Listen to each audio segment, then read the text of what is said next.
आजचा शिकवलेला घटक तुम्हाला समजला का? मग घरी गेल्यानंतर आज घरचा अभ्यास असेल ॲग्रो टुरिझमची माहिती मिळवणे. शाळा सुटते, सगळे विद्यार्थी घरी जात असतात.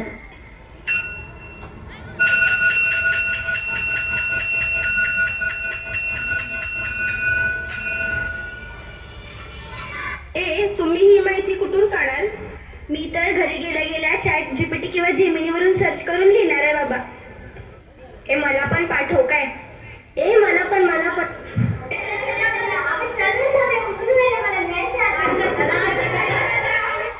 सगळे विद्यार्थी घरी जातात. मम्मी मला फोन दे ना ग, मला अभ्यास करायचा आहे. तुझा रोज रोज अभ्यास कोण सांगतं तुला हे सगळं? मोबाईलवर अभ्यास कोण देतं? धर तू करणार आहे का अभ्यास? नाही ग, मला फोन पाहिजे, नाही तर मी अभ्यास करणार नाही. हे घे आणि फक्त अभ्यासच कर हा.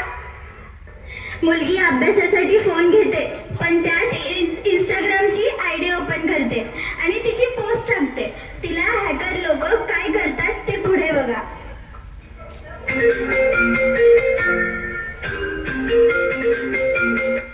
हॅलो हॅलो तू अर्चना बोलते ना?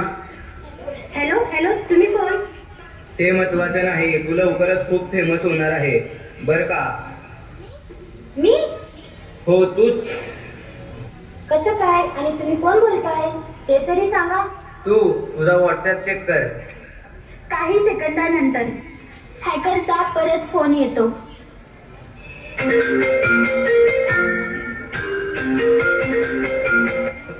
हॅलो हॅलो हॅलो हॅलो लवकरच हा फोटो सोशल मीडियावर व्हायरल होणार आहे.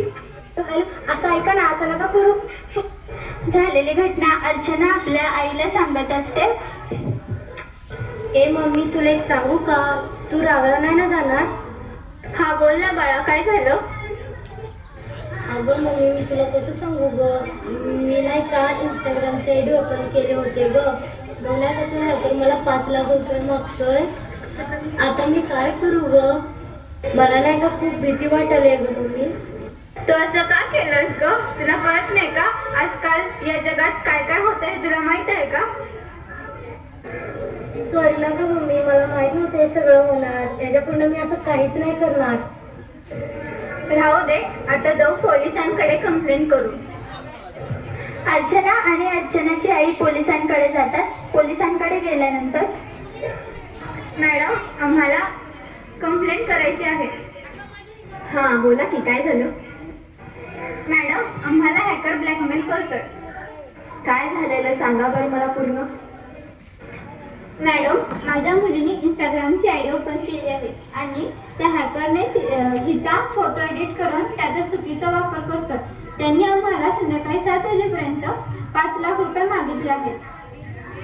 बाळा, तुला कळत नाही का आजकालचं जग किती वाईट आहे? आपण चांगल्या गोष्टीकडे आकर्षित झाले पाहिजे, वाईट गोष्टींचा नकार केला पाहिजे. झालेली घटना ऐकून पोलीस हॅकरला फोन लावतात. हॅकरला फोन लावल्यानंतर हॅलो हॅलो कोण बोलते? मी अर्चनाची आई बोलते. हा पैशांची तरतूद झाली का? हो, कुठे भेटायचंय? कुंभारे नाट्याला या, मी तुम्हाला तिथेच भेटेल. ठीक आहे. पोलीस आपली सेना आणि अर्चनाला घेऊन कुंभारी नाक्याला जातात. हॅकरला पकडतात. इकडे लक्ष द्या विद्यार्थी मित्रांनो. हा विद्यार्थी सतत मोबाईल घेऊन बसतो. अभ्यासाच्या नावाखाली त्या मोबाईलवर पबजी, फ्री फायर यासारखे गेम, त्याचबरोबर यूट्यूब बघत असतो. त्यामुळे त्याच्या डोळ्यांवर आणि त्याच्या मेंदूवर काय परिणाम झाला ते बघून घ्या. आई, माझे डोळे खूप दुखत आहेत. माझ्या डोळ्यासमोर अंधार येऊ लागला आहे. माझे डोके दुखत आहेत. मी काय करू? बाळा, काळजी नको घेऊ. तू लवकरच बरा होशील.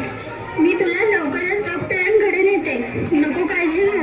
डॉक्टर, माझ्या मुलाला काय झालंय बघता का? त्याला काहीच दिसत नाही. त्याचं डोकं दुखतंय. सांगा लवकर काय झालंय.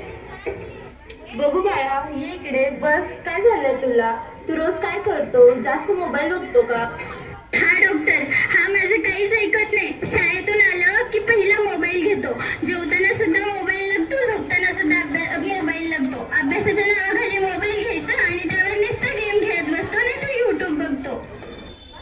मोबाईलच्या अति वापरामुळे तुझ्या डोळ्यांच्या दृष्टीवर मोबाईलच्या किरणांचा परिणाम झाला.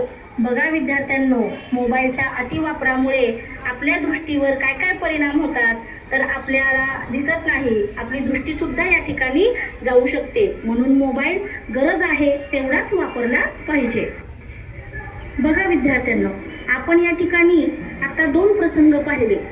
दोन्ही प्रसंगामध्ये आपण एका प्रसंगामध्ये सोशल मीडियाचा अतिरिक्त वापर केल्यामुळे आपल्याला कोणत्या परिस्थितीला सामोरे जावे लागले आणि दुसऱ्या प्रसंगामध्ये आपण पाहिलं की एक लहान मुलगा की जो अतिरिक्त मोबाईलचा वापर करतो त्यामुळे त्याला आपले डोळेही गमवावे लागले. यातून आपण काय शिकलं पाहिजे की सोशल मीडिया असू दे किंवा मोबाईल असू दे याचा आपण गरजेपुरताच वापर केला पाहिजे. जेव्हा गरज असेल त्यावेळेला त्याचा वापर करावा. हे आपण या 2 प्रसंगातून या ठिकाणी शिकलो.